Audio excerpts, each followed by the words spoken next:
Okay. Good evening. Good evening, students.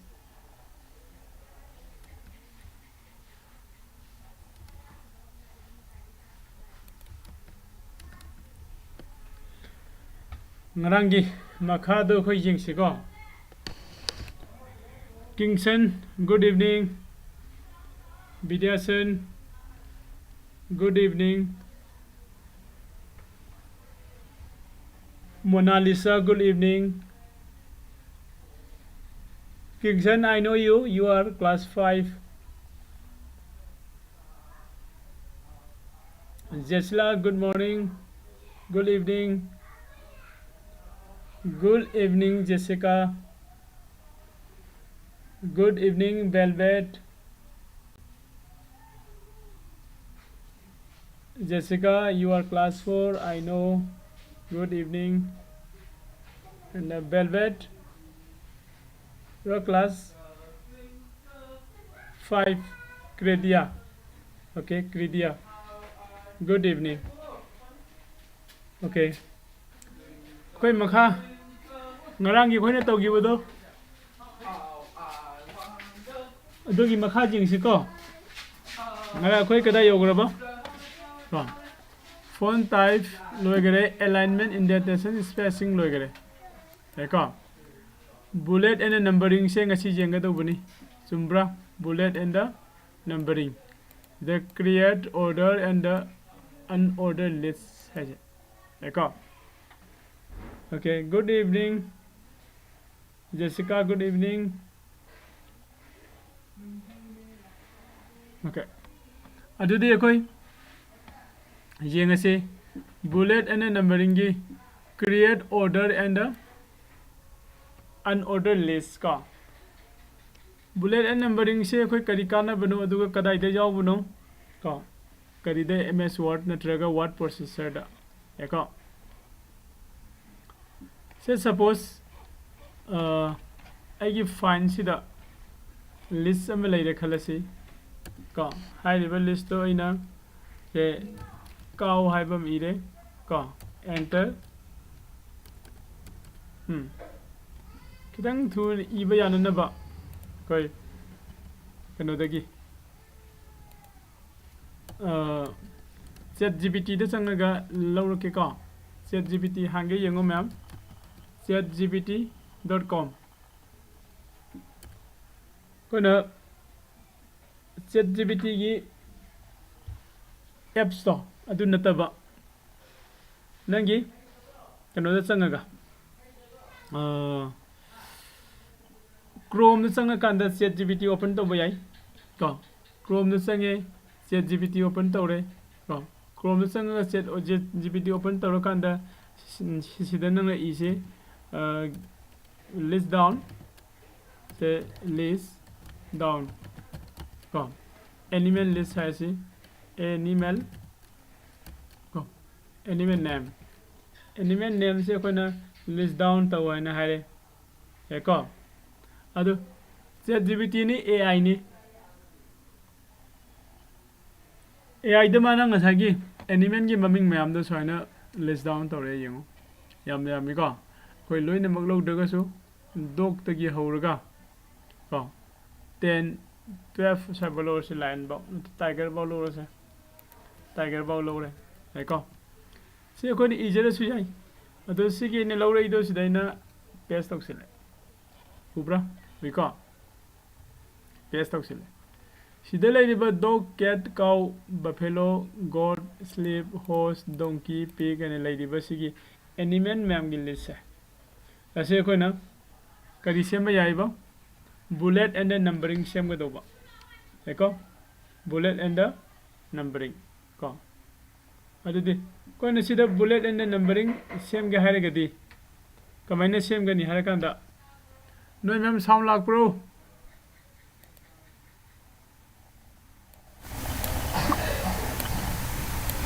sound lag to ga so haro adu ga kitang sengba sengda bu sudum haro yai ko bullet and numbering se khona sida select togani ko label list to da list se kitang jaman bagi skim da chandre khalok thoksi elephant box चले को elephant की मखाद lion का tiger का लोग थोड़ा सा को अभी सीधे ले dog ते elephant box है कोई ने select तोड़ कांडा वैसे कोई ना bullet and the numbering same भी आ गनी को bullet and numbering कमाई सेम गनी संसारी bullet सेम गई दी सिकी bullet की list संग गनी यंगो से override तोड़ कांडा करी इधर पे यंगो token bullet list नहीं रही so हमने करी इधर token number list को token bullet list इधर एक click तोड़ का सीधे ले लेवल list stand जा सीधे कोई ना अपा मदो हाफ भी आ गनी है को से को तो मना का नहीं ने diamond हाफ एक खले सी चेंज तोबरेंग तोबी को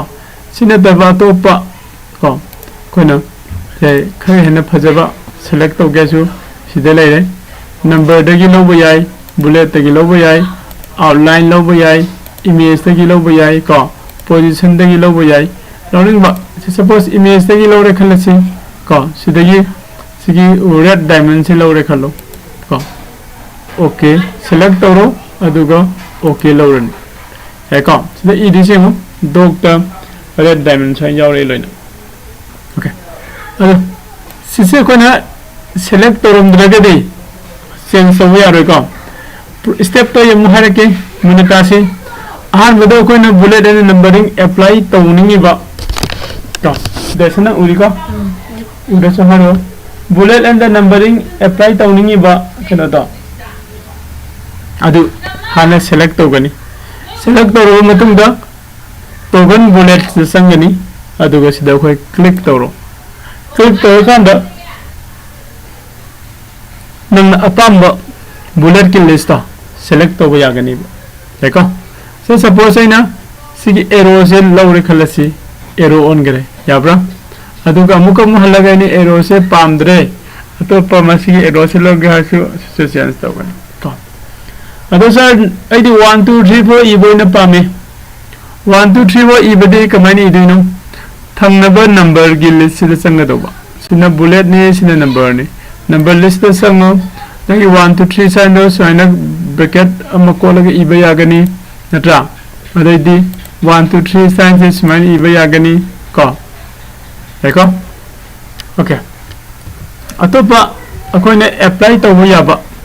मयाम से ले क्लिक तौरे को ABC इबे याई ABC सब इबे याई ABC मसा इबे याई रोमन फिगर द कैपिटल लेटर रोमन फिगर द मसा इबे लोइन बंग यागनी देखो अदोइ नसिदा ABC मसा से इरे सिबा ABC दा मसा से इरे कई थोड़ा पा ABC साइन थोड़े है को सिना कोई ना bullet and the numbering है ना खंग लगन यार नहीं अरे दे bullet and numbering से नोई हाईरे ने लोगे अमुका हलम को हाई ब्रो नट्रेगा यार bro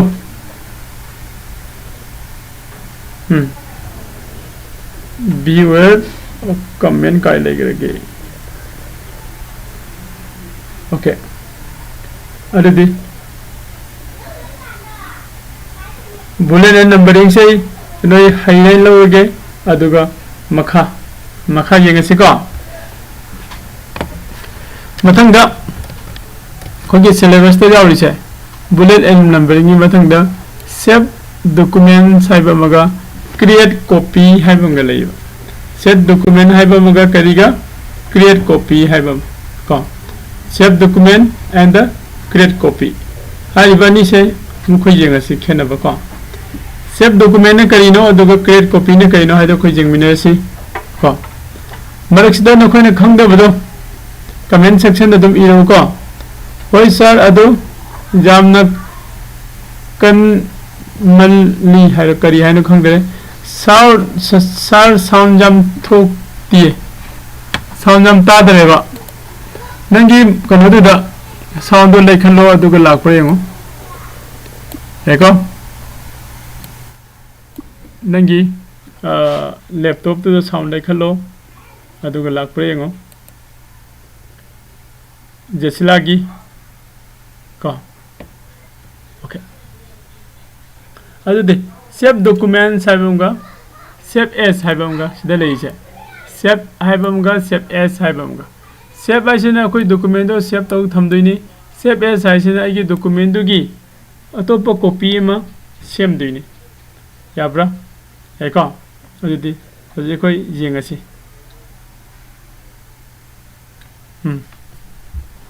somda law sida leire sida leire ba gi document ngara akhone sem ba story of wang village haibse sisigi magi story sida hariba fine se amom Jennifer welcome Jennifer sigi story fine se save to ge haragadi fine menu da sange aduga sigi save sida koi select tawga save tawi yare ko atopa mana jumnam brajamani good evening velvet yare sir okay good adudi fine da sanga ga ina save as laisi ubra save as sida number matamda ko sara thore sida ina masigi class ki maming haidi 7 August computer class haina save tawre taisam manare 7 ngasagi 7 August haina mado 8 August haina onthoeba jumnam brajamani sir ai class 5 ki Gracie ne good evening Gracie very good munata si fajana khangna bako asidaina save tawsilagadi yengo save tawraga na ngasagi fine si maming kari ontho kare 8 August computer class haina on gare adudi ngasagi khogi sida ko ai sida computer class mununga thamba fine do sina ngarangi 7 August tu ni sina ngasigi 8 August kamaina sem giba fine sangaga save as ta save oiragana fine dum save tawsingadoini save as hairagadi atopa fine ama create tawdini fine du ki copy ma semgado yarani ko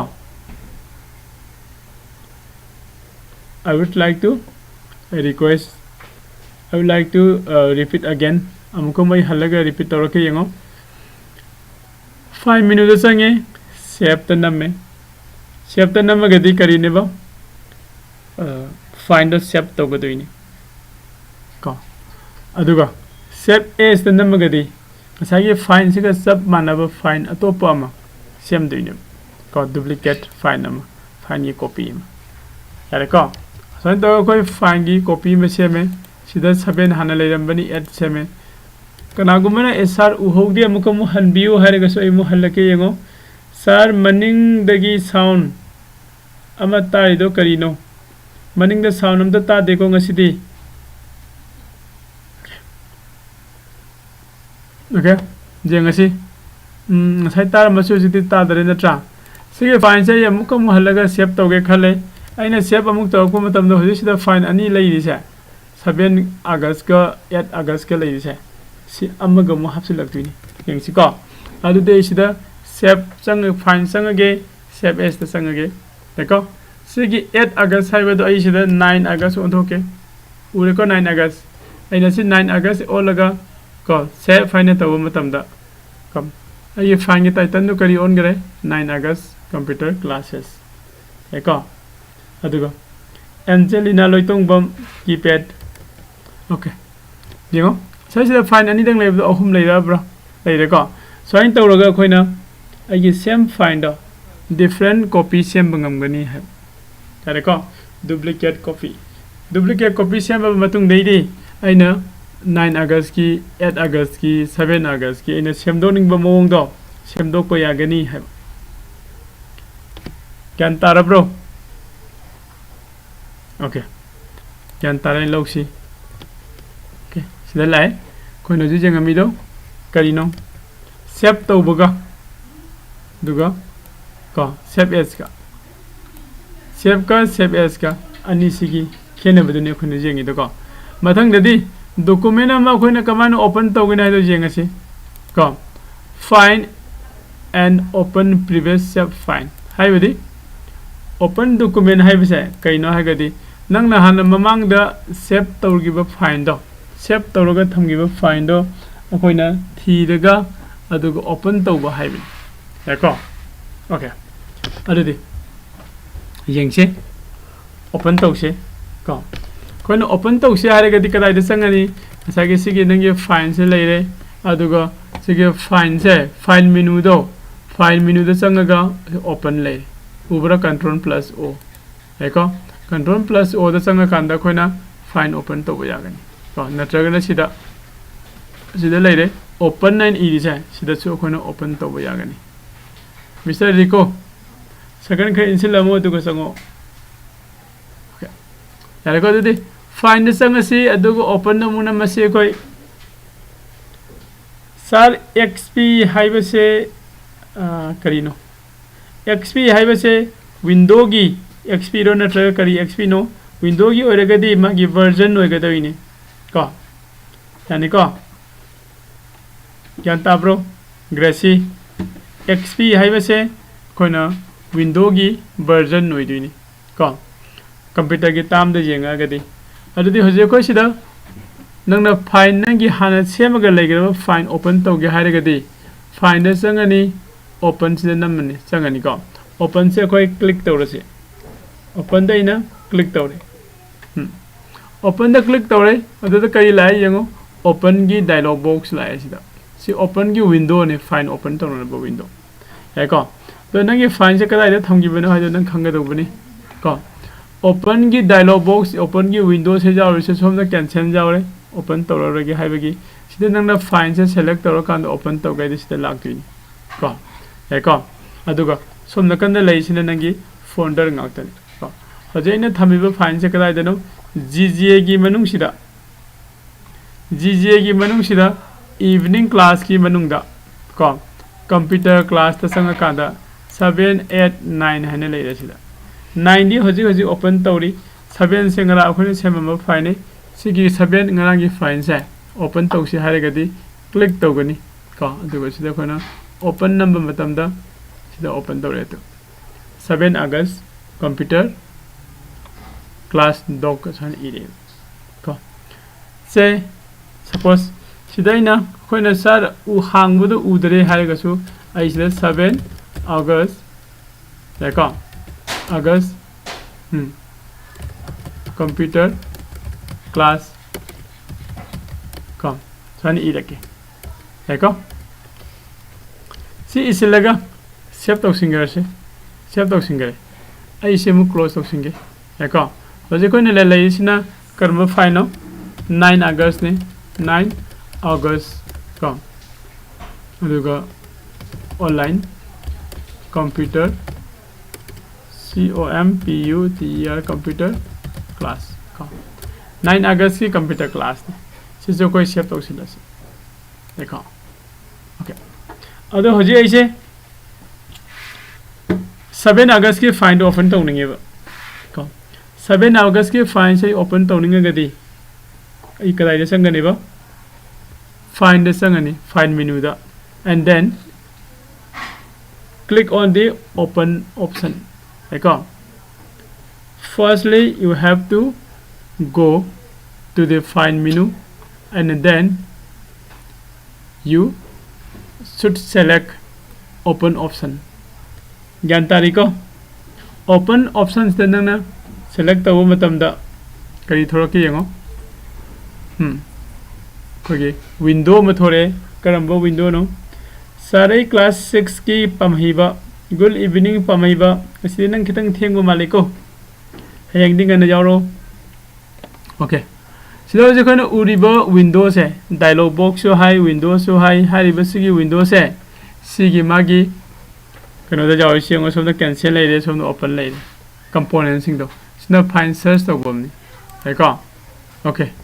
so na find search to bomni makada na find type low duni ado jisida 7 8 9 hane lai re hai ka sida ko na 7 se 7 da click tawraga 7 se select tawraga open tawraga di 7 se select tawraga open tawraga di yengo sagi ko na 7 August computer classes and igibedo thore wi ko okay aduga amo ko na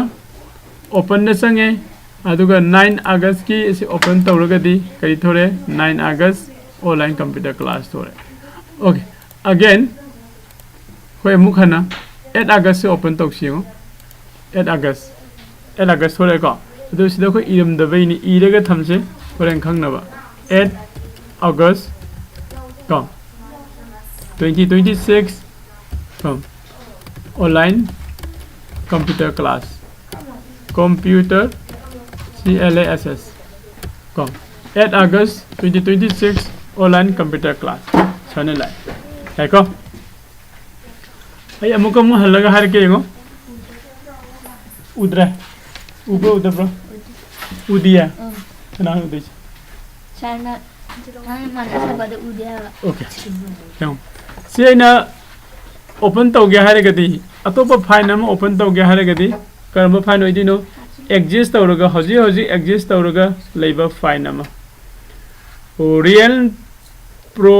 driver hai ko real pro driver se kanano khangdre ko okay se na open tau ge har gadi find sangani ko aduga open option da namgani haibadi you have to go to find menu first, then you should select open option. Gyan tayo ko.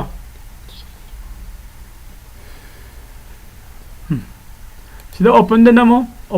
kada nangi find open to bagi Windows se thorani sida gi nang na apamba se 9 August se open to ninge ko select to biro mo na dragon 8 August open to ninge hana select to biro mouse na click to ga to ni ko mouse na sida click to ri se select to ini select to ro matung da open da lao sida lai de ba green color ki open se sida lao open da nama si ko open da nama kana nangi 9 August ki ko find the open to ra yai ko wangang kanu ko noi ni question hangning ba da dum hango maning da phanga piti pita hare kanu ko se loi singani ya ne okay adu de khoi mathang jeng si haji pau da khoi na yeng ai se ko save and the save as yengare ko number and the bullet and numbering yengare paragraph formatting sida te alignment ka loin yengare ngarang ko adu masi ge ni jengi sina bullet and numbering yenge save document and the create copies yenge and the find and open previous save file sisu yengare mathang da koi page setup jengse page setup da kari haiba margin magi margin orientation aduga paper size ko page setup da aidi aina print pidring ai matamda aigi page hai karamba mong da lehengadage haibadani hai ko adude print pidring ai matamda aigi fine se karamba mong da semsi ge haigade se suppose sige 9 August da koi semsi ko okay sige 9 August da ilai aina se print tawdring ai da आई print तौबद उगदब मोंग दो येंग बजाय कदाय दे संगगा सिगे print preview से संग को प्रिंट प्रीव्यू से को व्यू द सु जारम बयाय येंगो व्यू द कदाय जाव बयो जाव दे फाइंड द जावब्रा प्रिंट प्रीव्यू से ले को प्रिंट प्रीव्यू सिगे प्रिंट प्रीव्यू से द क्लिक तौ मतम दा रे अखोइना प्रिंट तौबद उगदब मोंग दुनि से उरि से याय को si ugadaba mong dune ado hoje koi da sida tamse ai dun orientation hai bam jawri margin hai bam jawri aduga paper size hai bam jawri okay adu de che click tauge to print preview tawraga nang na amuka mu khanagi find da halake harigadi ko close preview tawgodobo ani ko print tawdringa da print tawbagi mong do kamaina ugani ana khalagadi kam print preview changani adu print preview ki magi print togada mong du urni aduga print preview jengaro ge hanagi find da halage hagadi close preview dong nam gani gyan tariko adu je koi na sida margin jengsi ko margin ai se kari na sige format ta changa kanda text ki bold ohenba ko the capital ohenba myam am laire spacing की line spacing paragraph spacing में हम ले aligned का left align center align right align justify कदा this जावे सी की ribbon की मन गसु shortcut icon में जावे है को अदे दे मथंग येंगो character ले paragraph ले bullet and numbering page style का ले मथंग का सी की लाइव में हम मरक सिदा कोई सी की page style से सिदा लाक्स पेज स्टाइल से इन क्लिक तौरे को पेज स्टाइल से कदा दे संग पनो को फॉर्मेट तगी फॉर्मेट मेन्यू दे संगे अदुगा पेज स्टाइल द लाई पेज स्टाइल द ला कंदा sida mani idamisi yung ko si kalam amu oiba kalam ani oiba ina lay ko kalam ohum oiba tongan tongan ado lady ba mong sida ina kalam angka ohenge ani ohenge ohum ohenge ani da side na ma pikenge ko sida ge ina apam do khan ba yani yung si ko kalam ani oiba se khalake kamani iba yung ubra kalam ani somna kalam ami ire somna kalam ade fine amada kalam ani thokre yarne sida kona format sanga kala da to page time sanga kanda ko kalam select to ei singan kalam do mon thoe singan kalam do tho kanda hujik sumaina leire ko aduga sigi marak sida ko border se lagte se magi padding and margin do ne ko khare hena kano se to hon gya hare gadi koina sigi margin se khara sauna pi de ngisi ko ke lakpiyo okay ama hanjin gibre ngo sigi space hanjili ko somasi space hanjile somasi space am changni hanjin ge ko sina koina margin sembane hai ko amukom halaga sangsi format sangaga page sign sale hojiki sem giba margin do handoro ko 0 da thame okay tawre hanagi mong do lege yabra again format sangsi aduga page sign da mulao to my name is not Anju then what ko takoi kano da marai tawnaga nuko okay adude selere sida kona magi shadow position haibam selere nagi same gado format design atani sisu ko aduga sinataba yengo header command ohengani footer command ohengani soina border hap taba ko border hap isu leire soina mayam am leiri sigi marak ta page ta lo page ta la kanda hoji leiri ba page hai page ki format se A4 size ne ko A4 size hai badi koina print tawbada computer ki dukan da print tawbada pirakpa nogoina xerox tawu matam da pirakpa se ki size to adu A4 size ko A6 size leni A5 size leni A3 size logani paper ki size hoina mayam am leiba sigi marak sida ki nang na print tawgadu se karamba page no du select tawgadu ko kana select tawba jai adi matung da ko sida portrait and the landscape finally ko portrait sina kamai no ibno landscape sina kamai ibno aina sida landscape oh lagadi okay apply landscape ogadi pura full ogara bra yong sandabagi somlu sakretu ko sigi makha ge ina click taw singi se kari koiba horizontal line ko somdagi right side te leisina vertical lebesina vertical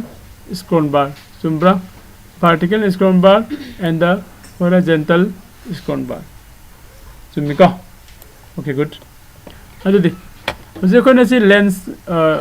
landscape sem bada sona pai gare adudi koi portrait ta mu halaksi page style salani kada degi lakwa hana format ta salo page style ta salasi aduga ka sigi portrait ta khalo are ko sida nang na margin semning asu left margin kyam ohengya ba right margin na kyam ohengya ba sida nang apam do khan ba yan okay aduga okay namakanda sana lai ben mo hana gi doina phajan ko save to singai di save ko find the sanga save to singai yari ko machi di mayam se kari to bro mi yam jam de ko makha jengsi ko akhoi no jik yeng se margin jenge orientation jenge paper size jenge margin I think asagi left thangbu side ta right thangbu side ta space cam le handino aduga top mathak ta makha da space cam le henge do buno haibiduni hai ko orientation hairagana che do phaina print tawduira natraga jungna tawduira means vertical oina print tawduira natragana horizontal oina print tawdura haibiduni ko adi matang da insert picture haibam jawre add resize and the position image insert picture okay jingsi akoina ms word hairi se natragana word processor haibasida text iraga application iba like iba si mayam amdi haigreba adubo akhona sida image hapsining base kamaina hapsinga dage image hapa jai hai biside koi thangde ko adu haji ko image hapsin si hai ko image se kadai da hapseba ko soi de image am hapsi makha da kumba ko sigi hogolak pa page his grandfather smile hai biside image am hapsi aina sida image am hap kya gadi ai gi sigi ribbon gi lairiba ko shortcut command mayam se sida sangaga leje ubrengo we ko insert image aina sida photo man ba mu uri se we ko sigi insert image hai sida select tawse amuka hanse sir hansi nakho ko sigi insert image sida aina click taw matamda ko ai computer da jawba sai image sing thora hai ko image sing sigi marak ta ina sida computer hai se select tawre natraga image word hai se select tawre natraga na math se select tawse ko sida la lai riba sing sida ame hata select taw yani adoi computer class ni computer na select taw hai ko computer select tawre adugo open tawre thora parengo thore the magi size ko change taw yani hai ga haidra size change taw ga di sida lai se ko ina mouse over taw matam da khut thora ga thangdok thangjin jana na bani ko adugo khut na ta ba ama sida lai se sida ni arrow se mouse over taw matam da arrow se double headed thora se ubra wi ko double headed sida namaga khoina ma se singthok singsin ja ga ni ba ko khara pik thagre ure adu de sar se kidang sangdon se image se sangdon se ga masagi sigi square masa jawri si image ki side sida boundary da sigi kano se sida khona click tawraga singthok pa yagani ko sane singthok sangdon ba ko free online computer classes beginner to intermediate ko easy to learn step by step guidance practical example in real life ko sane mathang mayam ma ko learn today lead tomorrow by Sir Birchandra computer educator so mane le koi class timing now from 6 pm to 7 pm daily ga hai ribasigi fine se akoi nga sagi agi sigi documents da hapsele pulap ti uba phang dare doina si loina sir madoi pulap uningi haraga di print pv da chango print pv da changa kanda ko koina choina changa kanda uran ubre ma sir image do khara chawman gare khitang pic than si yai ko kana tra sabaga sanghalo su yai handaraga sida click tawraga matak ta ingat si ubre ma bi ko sir left lom na khara sangthon se ju sango to na khitang singthok piro ko sai adugo print preview mu jeng si sir print preview to namo sida le sumaina koina ko gi lairik ko computer gi direct ta picture me am jawri do picture sing soina hapsil lini ba soina hapsil laga ko mathang semak ba yani ko sir gi online class e yamna nungai thank you so much bezemani do ngasai do kana noi ka ore gresira sir how to kari hai no how to set hai ro ko ai kano khumjing gare ko okay so mane ko na nangi ms word ki file manung sida kamain tawraga image ama hapsing gadage haibido adugi process na hojiki de hai ko how to insert an image ko into your ms word document khangaba natro khange ko adude mathang amu yengse mathang da sa ko na add resize position image saibani okay add akoi tawrame resize tawrame position je yengsi ko position je ina si thangda ba yani makhada ban ubra thangda re ko kharaga thangda si sigi marak se lan se raga su amuk su namo adu kadai da thangda du ba ko choida thangda ru yengsi kadai da la puna sigi marak si sida thame ha amuk se thangda ꯌꯥꯏꯀꯣ ꯑꯗꯨꯗꯤ ꯉꯁꯥꯏꯒꯤ ꯑꯩꯈꯣꯏꯒꯤ ꯑꯍꯥꯟꯕ ꯑꯩꯈꯣꯏꯅ ꯂꯩꯔꯝꯕ ꯃꯐꯝꯗꯨꯒ ꯍꯧꯖꯤꯛꯀ print ꯄ꯭ꯔꯤꯚ꯭ꯌꯨ ꯇꯧꯔꯀꯥꯟꯗ ꯃꯥꯟꯅꯔꯤꯕ꯭ꯔꯥ ꯌꯦꯡꯉꯣ ꯃꯥꯟꯅꯗ꯭ꯔꯦꯀꯣ ꯃꯌꯥꯏꯗ ꯂꯩꯒ꯭ꯔꯦ ꯆꯨꯝꯕ꯭ꯔꯥ ꯁꯤꯒꯤ ꯃꯌꯥꯏꯗ ꯂꯩꯕ ꯃꯊꯛꯇ ꯊꯝꯕ ꯃꯈꯥꯗ ꯊꯝꯕꯁꯦ ꯁꯤꯅ ꯑꯩꯈꯣꯏꯅ ꯃꯥꯒꯤ ꯄꯣꯖꯤꯁꯟꯗꯣ ꯆꯦꯟꯖ ꯇꯧꯕ ꯀꯧꯏꯀꯣ ꯌꯥꯔꯅꯤ ꯄꯣꯖꯤꯁꯟ ꯆꯦꯟꯖ ꯇꯧꯕ ꯁꯤ ꯄ꯭ꯔꯤꯟ ꯄ꯭ꯔꯤꯚ꯭ꯌꯨꯅꯤ ꯍꯥꯏꯕ ꯅꯠꯇ꯭ꯔꯣ ꯄ꯭ꯔꯤꯟ ꯄ꯭ꯔꯤꯚ꯭ꯌꯨꯁꯦ ꯁꯤꯗꯒꯤ ꯑꯩꯈꯣꯏ ꯅꯣꯔꯃꯦꯜ ꯀꯩꯅꯣꯗ ꯂꯥꯛꯀꯦ ꯍꯥꯏꯔꯒꯗꯤ ꯀ꯭ꯂꯣꯖ ꯄ꯭ꯔꯤꯚ꯭ꯌꯨꯗ ꯆꯪꯉꯣ ꯑꯗꯨꯒ ꯍꯥꯟꯅꯩꯗꯨꯗ ꯂꯥꯛꯑꯅꯤ ꯑꯗꯨꯗꯤ ꯍꯧꯖꯤꯛ ꯑꯩꯈꯣꯏꯅ ꯈꯪꯉꯤꯁꯦ ꯏꯃꯦꯖ ꯑꯃ ꯑꯩꯒꯤ MS ꯋꯥꯔꯗꯀꯤ ꯐꯥꯏꯜ ꯃꯅꯨꯡꯁꯤꯗ ꯀꯃꯥꯏꯅ ꯍꯥꯞꯀꯅꯤ ꯀꯣ ꯏꯃꯦꯖ ꯑꯃ ꯀꯗꯥꯏꯗꯒꯤ ꯍꯥꯞꯄ ꯀꯣ ꯅꯪꯅ ꯍꯥꯞꯆꯅꯤꯡꯉꯤꯕ ꯄꯣꯖꯤꯁꯟꯗꯣ ꯑꯗꯨꯒꯤ ꯃꯐꯝꯗꯨꯗ ꯃꯥꯎꯁꯀꯤ ꯀꯖꯔꯗꯨ ꯊꯅꯝꯃꯣ ꯃꯥꯎꯁ ꯀꯖꯔ ꯊꯝꯃꯕ ꯃꯇꯨꯡꯗ insert image चंगो याको insert image चंगगा click तौरनी click दौकांदा image थोड़े सिदगी आइना अपाम image को select तौरनी को से MS Word की number system की को साइना ले number system जाइना select तौरे number system Saina open तौरे याब्रा याको सिगे file size आइना change तौगे हारे गदी साइकी खोइन तौगी बदो सिदा double headed ला कांदा मथक ते इनकनी ओके तले यारिको खरा सांगथोन जी सर खरा सिंथो पे नत्रा मथदा खरा इनखत पियु सर इनखत पे तो सर मदुगी फाइंड दो नेक्स्ट की फाइंड ने जो हन बियो अखोय क्लिक तौरगा मखादा थांगदबा यागन हा सिदा याब्रेम याको माय पोजीशन दो सर मौंग तादरे सेम सी को पोजीशन सेम सी थांगदरो कदाय थमसेबा को साइड थमस फजना मोंगता यारब्रा यारेको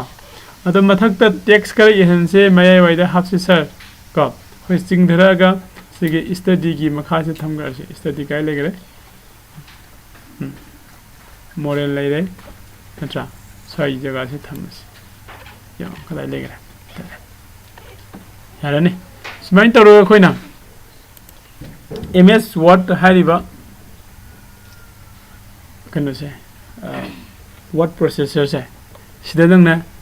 टेक्स्ट खतंग नतना इमेज सु इंसर्ट तब यागनी हाबा को प्रिंट प्रीव्यू जेंगसे सर को फाइंड चंगो प्रिंट प्रीव्यू द चंगो को सिदा नत्रगना नंगी सिगी रिबन की मनुंग सिदा प्रिंट प्रीव्यू सिदा सुजमनी मानबम लैसे सिदा क्लिक तवो प्रिंट प्रीव्यू सन उरन तबरा लाइको सो ओके क्लोज तौसिदा सिना कोइना आइगे फाइन सिदा इमेज कमाइना हापकनी हाइबदुन को अदुदि मखा तारकपदा कोइ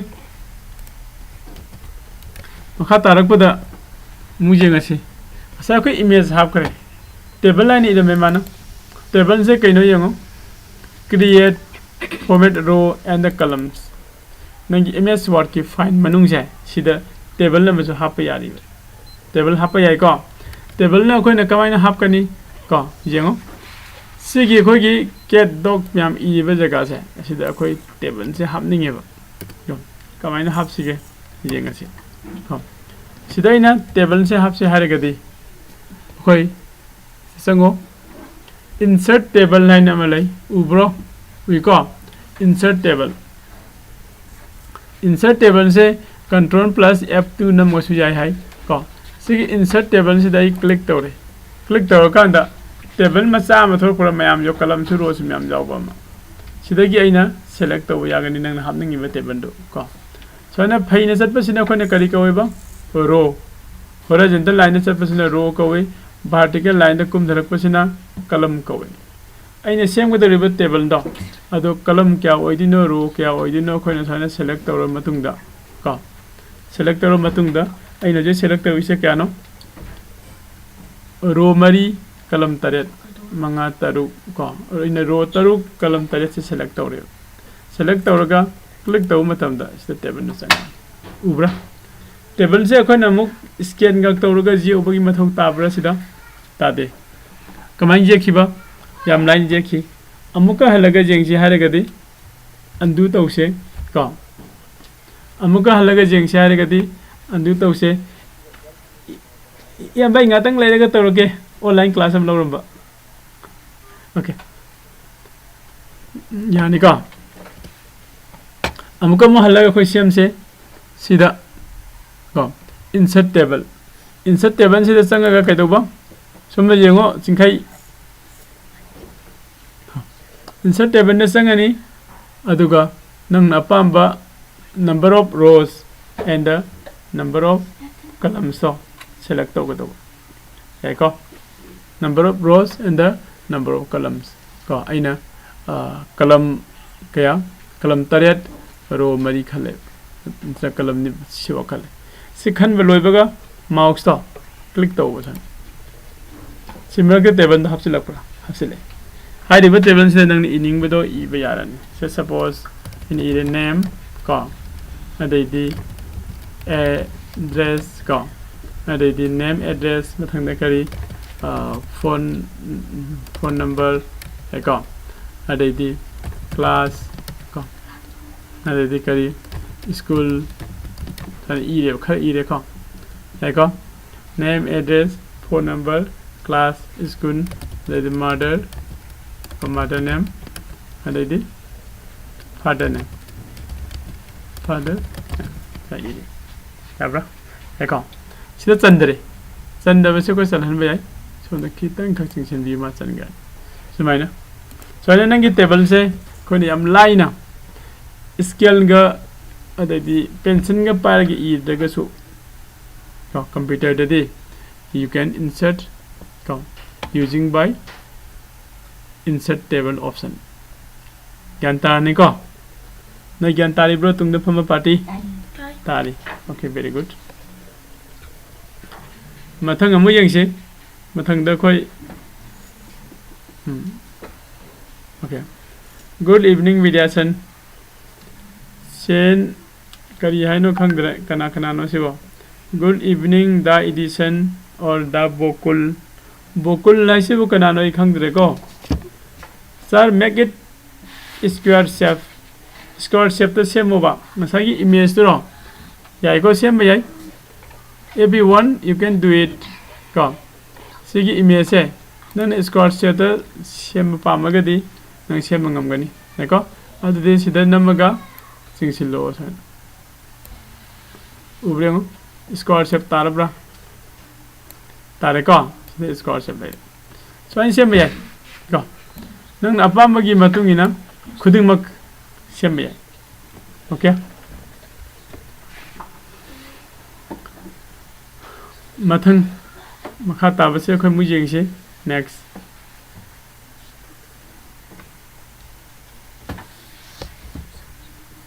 okay syllabus to laksi khoi insert picture jengre table ki kari jenge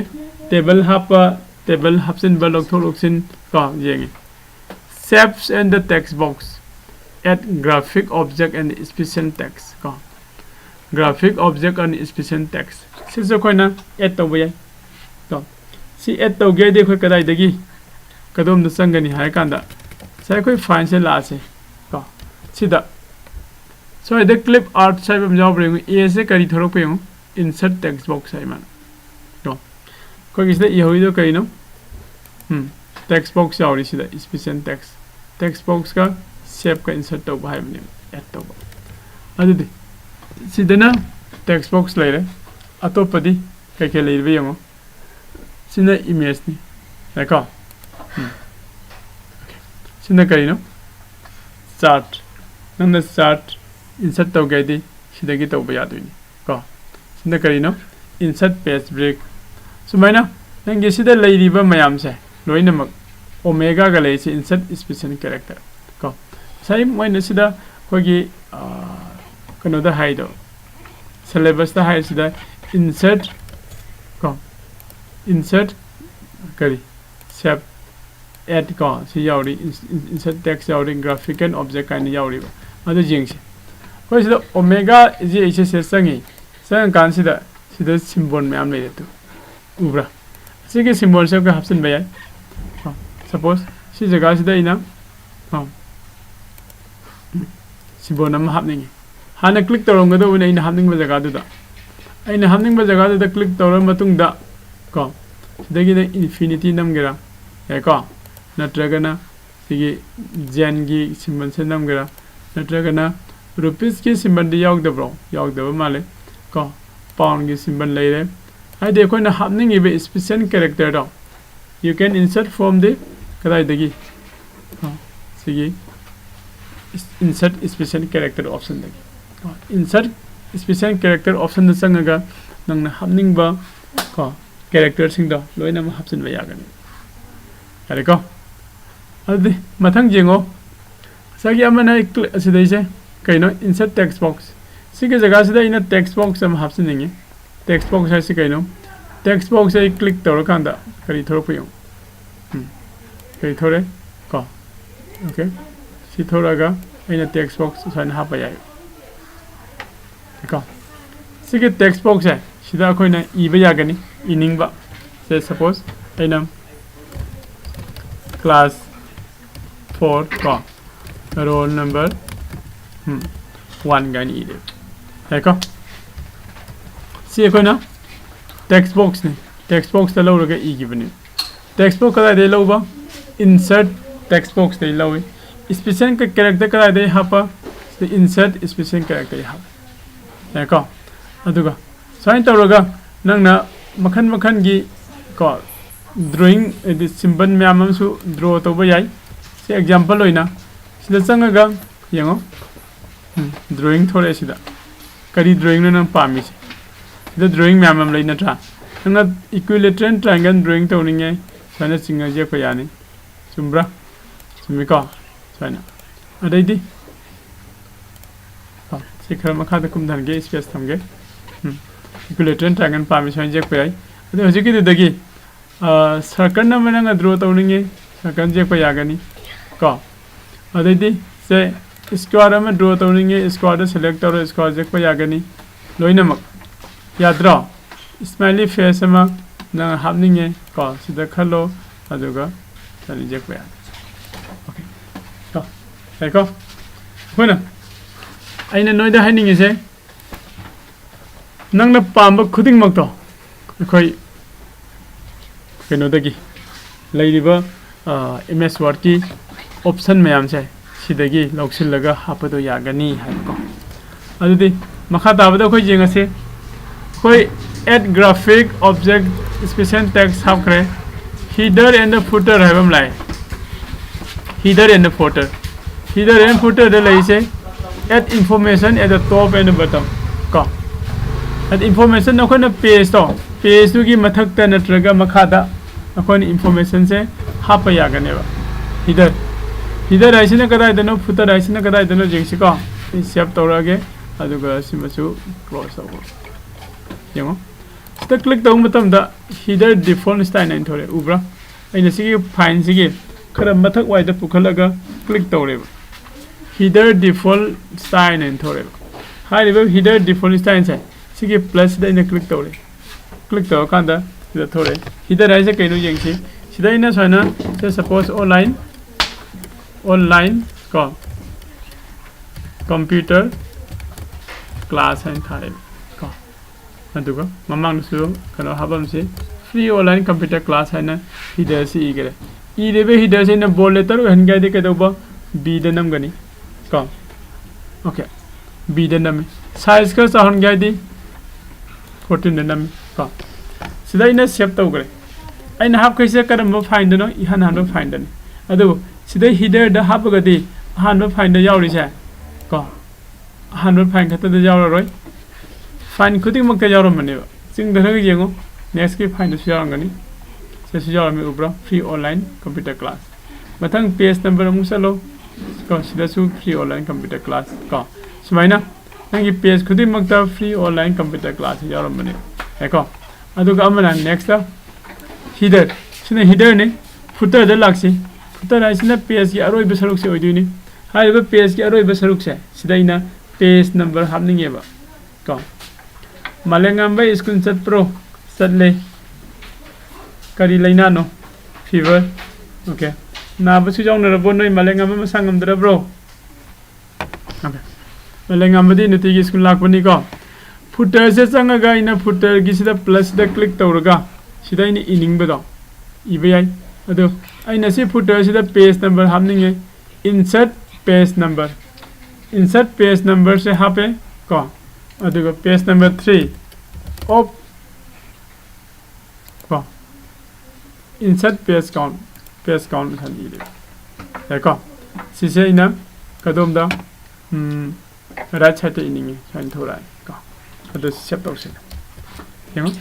ado de aje khoidagi page number 1 da kari iba yengo page number 1 da 104 hai nangi to 10 page 4 ne 4 du manung ge si page number 1 ne hai ko page number mathang da mu lao 2 of 4 ne ko mathang da mu lao 3 of 4 mathang da mu lao ko 4 of 4 se to bia so cha se lakhinung ta yari ko do ngasi gi class e kitang interest oi da ba mali mayam se ada pu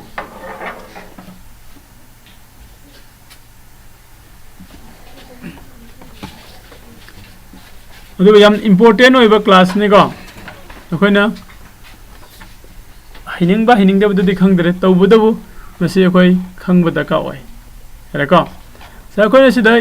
footer da ha bi sa by default matom da ihan bani page khuding gi header da ha bi se akoina page khuding gi ko loin ihan bani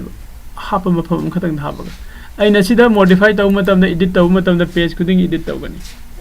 ra ko okay adudi header and footer khoi khange adugi matang da header and footer da khoi add automatic page number so khoi hojik taw gare find and replace spelling grammar se ko print preview aduga printer page copy hai baching se asin khoi yeng taw su yare taw bodabu print preview sidi hojik khoi taw gare ko akhoi na print preview jeng ga hare gadi sida changaga print preview da changaga click taw sina print preview to butang ko be ko adai di amana printing nangna printer da nangna page oina print to ge hare gadi ka dawrani sige nangi leiri se hana print preview jeng bai ko print preview jeng bai okay yare hare gadi sige prints da nambiro print da number matam da nangi kana sakrane ba printer da ko are ko mi mari khakta ngaire fare ado ngasi gidi ko mi mayam sisu interest oi da ba male class e adano sade loi silasi hayeng amu khoi thengnasi hayeng di atop topic ama maths kumba natragana kari topic pai si ga hayeng ke sunday ni ko hayeng se sunday ne du de khoi ai gi class pai se hai ko hayeng khoi pung taruk tagina taret phawba AI की class तौरनी okay मसी की दिन good night ओइरसी साइ सिंग चाथोगा like लाइसु फजन पानरो को bye bye see you again Monday sir थमजरगे गुड नाइट मोनालिसा बोकुन AI ओके बोकुन होय हयंग से AI सोदन तौगनी को बाय बाय